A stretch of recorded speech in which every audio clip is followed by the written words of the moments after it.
नमस्कार, news 18 prime में आपका स्वागत है। मैं हूं आपके साथ माजिद अंसारी। गुजरात के अहमदाबाद में राष्ट्रीय कांग्रेस ने आज कार्य समिति की बैठक और एक बड़ी रैली कर 2019 का शंखनाद कर दिया। कार्य समिति की बैठक में चुनाव की रूपरेखा तय की गई तो रैली के जरिए कांग्रेस ने अपना दमखम दिखाने की कोशिश की। राहुल के साथ पहली बार रैली संबोधित करने वाली प्रियंका गांधी ने भी पीएम पर जमकर हमला बोला। लोकसभा चुनाव की तारीखों की घोषणा के 2 दिन बाद ही कांग्रेस ने न सिर्फ गुजरात की धरती पर पार्टी की अहम बैठक की, बल्कि यहां आयोजित एक रैली से कांग्रेस अध्यक्ष राहुल गांधी और कांग्रेस महासचिव प्रियंका गांधी ने भी पीएम मोदी पर करारा वार किया। कांग्रेस महासचिव बनने के बाद प्रियंका गांधी ने मिशन 2019 के तहत पहली बार रैली को संबोधित किया। उनसे पूछिए, जो 2 करोड़ रोजगार जिनका उन्होंने आपको वचन दिया था, वो रोजगार कहाँ है? उनसे पूछिए कि जो 15 लाख आपके खाते में आने थे, वो 15 लाख कहाँ गए? प्रियंका गांधी ने पीएम मोदी को 15 लाख रुपए खाते में डालने के वादे को लेकर तो घेरा ही, साथ ही लोगों से इस चुनाव में जागरूक होकर सही सवाल करने को भी कहा। सही सवाल करिए। इस चुनाव में आगे आने वाले 2 महीनों में आपके सामने तमाम मुद्दे उछाले जाएंगे। आपकी जागरूकता ही इस देश को बनाएगी। ये आपकी जिम्मेदारी है। आपकी देशभक्ति इसी में प्रकट होनी चाहिए। रैली से एक तरफ प्रियंका गांधी ने पीएम पर हमला बोला तो वहीं राहुल गांधी ने भी मोदी सरकार पर देश की संवैधानिक संस्थाओं को कमजोर करने का आरोप लगा दिया। आज के हिंदुस्तान में सुप्रीम कोर्ट के जज जनता के सामने न्याय मांगते हैं, और ये सिर्फ सुप्रीम कोर्ट के साथ नहीं हो रहा है। जहां भी आप देखें, हिंदुस्तान की संस्थाओं पर, इंस्टीट्यूशंस पर आक्रमण चालू है। इस दौरान राहुल गांधी ने पुलवामा हमले का भी जिक्र किया और पीएम मोदी पर हमला बोलते हुए कहा कि पुलवामा हमले के गुनहगार मसूद अजहर को कांग्रेस की सरकार ने पकड़ा था, जबकि बीजेपी की सरकार ने उसे पाकिस्तान भेज दिया। देशभक्ति की बात करते हैं ना, तो देश को बताइए कि मसूद अजहर को आपकी सरकार ने पाकिस्तान भेजा था। मसूद अजहर को पकड़ा किसने था? कांग्रेस पार्टी ने पकड़ा था, जेल में हमने उसको डाला था। इसके साथ ही कांग्रेस अध्यक्ष राहुल गांधी ने जीएसटी, नोटबंदी, बेरोजगारी और किसानों के मुद्दे पर भी मोदी सरकार को कटघरे में खड़ा किया। बता दें कि गुजरात में 58 साल बाद कांग्रेस कार्य समिति की बैठक हुई, जिसमें कांग्रेस ने 2019 के महासमर को देखते हुए अहम मंथन किया और कई राजनीतिक प्रस्ताव पास किए। Bureau report, news 18 network. CWC में देश में फैले भय और डर के माहौल के खिलाफ देश को एकजुट रखने का ऐलान हुआ। बैठक में मौजूद राजस्थान के सीएम अशोक गहलोत और डिप्टी सीएम सचिन पायलट ने अपनी सरकार के कामकाज के आधार पर चुनाव लड़ने का संकल्प लिया।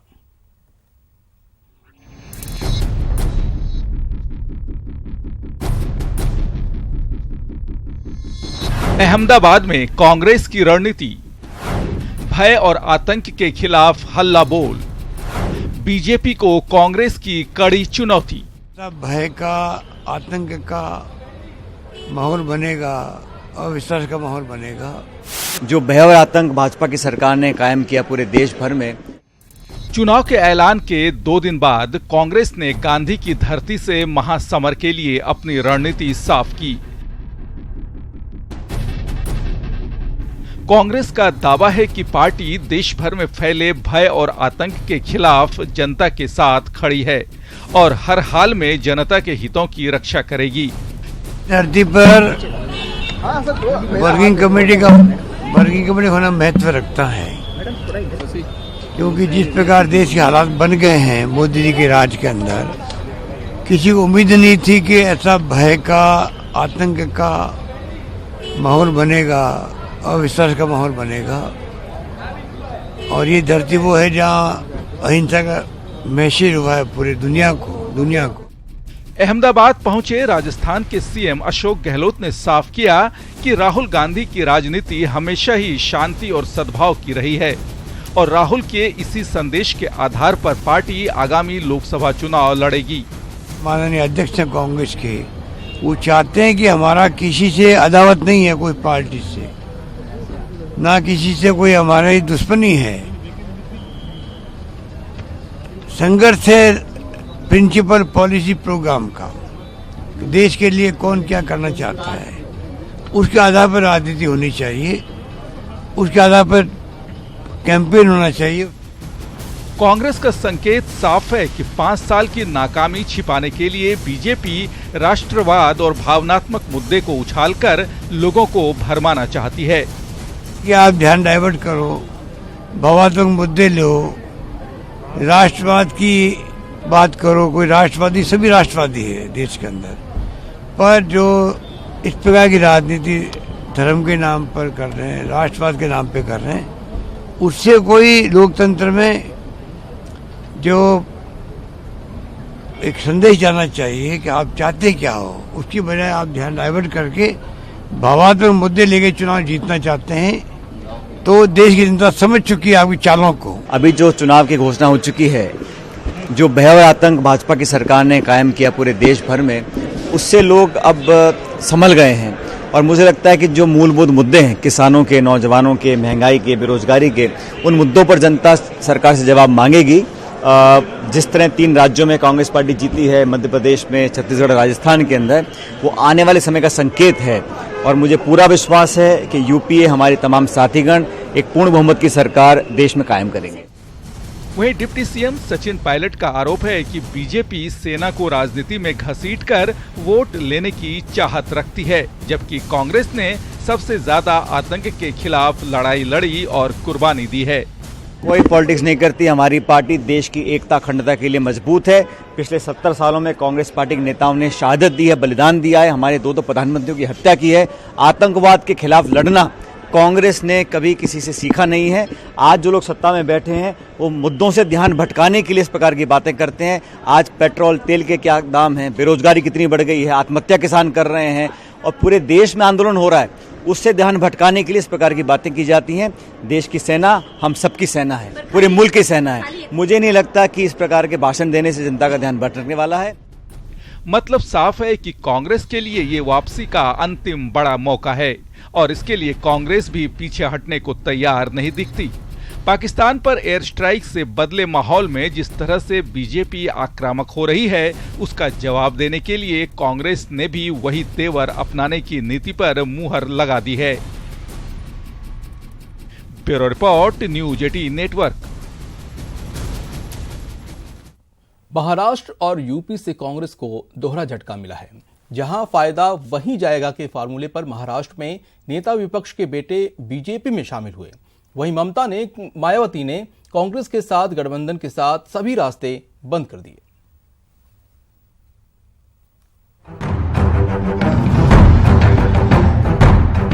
मिशन 2019 को पूरा करने के लिए कांग्रेस गुजरात में महामंथन कर रही है। वहीं महाराष्ट्र और यूपी से कांग्रेस को दोहरा झटका मिला है। महाराष्ट्र में कांग्रेस के कद्दावर नेता और नेता विपक्ष राधाकृष्ण विखे के बेटे सुजय विखे पाटिल बीजेपी में शामिल हो गए। सीएम देवेंद्र फडणवीस की मौजूदगी में सुजय ने पार्टी का दामन थाम लिया। बीजेपी में शामिल होने के बाद सुजय ने कहा कि ये फैसला उनके परिवार के लिए असहज है, लेकिन बीजेपी के नेतृत्व में सब कुछ झोंकने की भी बात कही।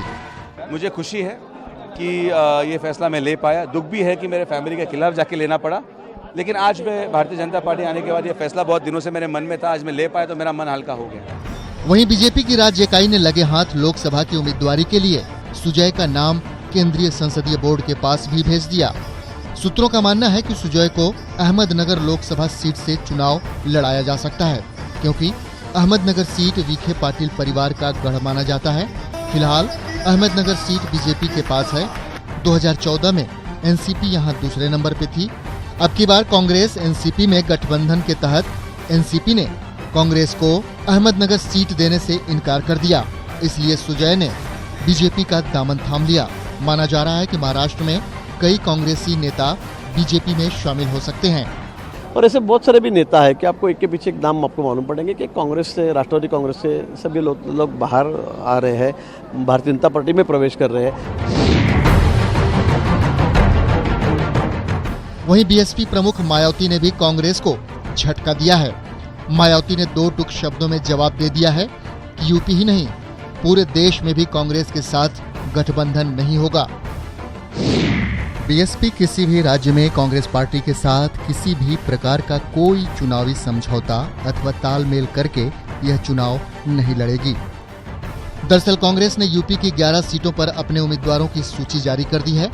कांग्रेस की लिस्ट आते ही सियासी गलियारों में एसपी और कांग्रेस के बीच गठबंधन की बैकडोर बातचीत की अटकलें तेज हो गई थीं।